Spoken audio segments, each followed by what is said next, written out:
So one of the most, just before I start painting, one of the most useful references I have for this painting isn't photos or the other paintings, but this little sketch, because I liked the brushwork in just this small section here.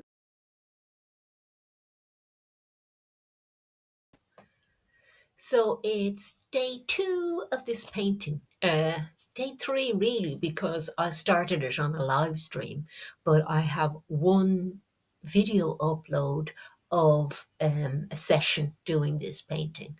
So that was called day 1. This is called day 2.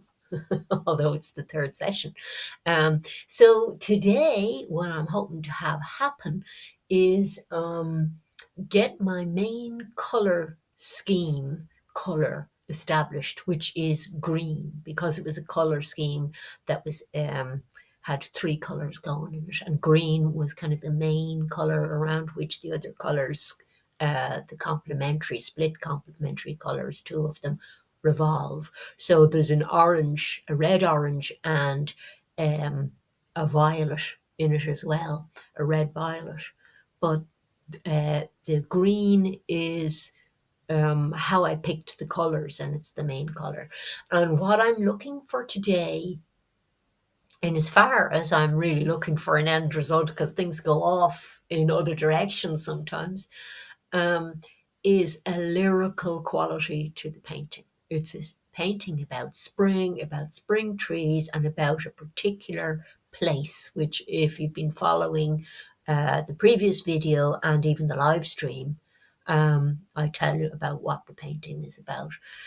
So there are a lot of elements in the painting to handle, but I was saying that I didn't want to approach it in a very tied down to literalness in my approach. So that's why the word lyrical is coming in today. This word occurred to me as what a quality that I wanted in the painting, you know? So basically getting the green established today on this lyrical quality, if I even got those things done today, I'd be pretty happy. So I'm going to start my session and see how it goes. And I know I said I was working mostly on greens, but I want to get that very dark line of the riverbank established. It's all a bit mid-tony at the moment, so I'm laying it in a bit of that red violet again, because I want things to happen that are a lot more definite today. Although I took a couple of days off from this to enjoy the sunny weather,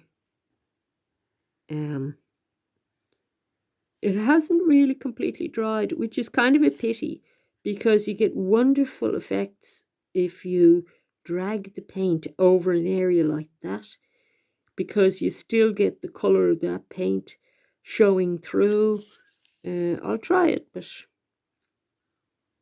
can't do it as violently as I could if it was dry. See, it's picking up some of the paint that's not dry, but you get a lovely multi-toned effect in an area, and just that creates some very nice passages in a painting, that kind of depth, you know. So one other little point about this is, because I'm wanting to put the green of the trees in, I'm also having to work on stuff that's behind the trees first. So there's this idea of building out from the back to the foreground. I mean, there might be a push and pull with it as well, but some of these little elements are going to go in before all the foreground for foliage, which is the brightest green, a lot of it.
was wearing gloves.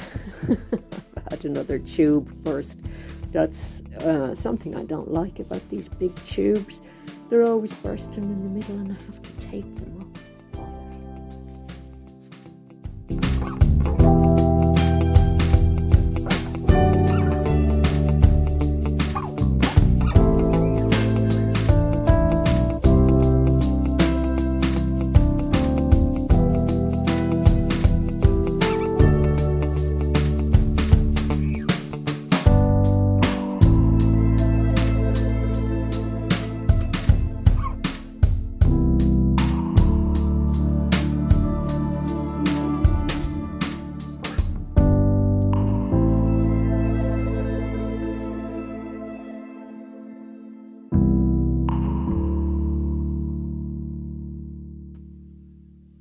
Okay, so that's the end of the session, and I didn't get as much time as I would have liked, and I didn't get as much done as I would have liked.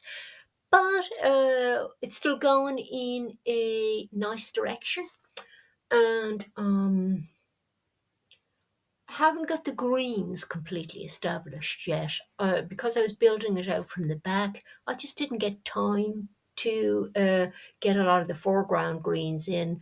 So the overall colour scheme isn't reading perfectly, but I did get in there and get the oranges working better, get some of the background colours working better, and get some of the green in on it.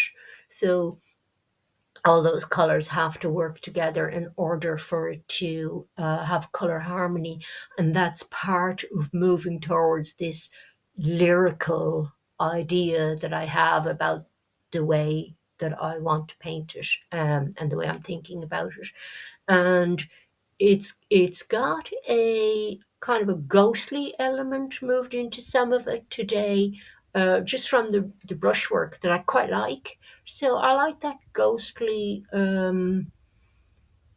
lighting that's kind of like, if it was photography, you'd call it a lens flare, but I don't know what you'd call it in painting. But it's a kind of a bloom of light that's happening. I hope that sticks around without taking over the whole painting. It's a balancing act, developing a painting.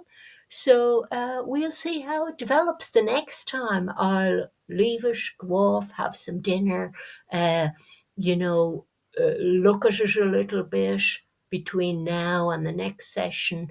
And the next session, I'll work more on those, bringing up the foreground greens, and start doing more work over on this side, I think. So, yeah, it's going okay so far. So that was the end of session 2. That's really session 3.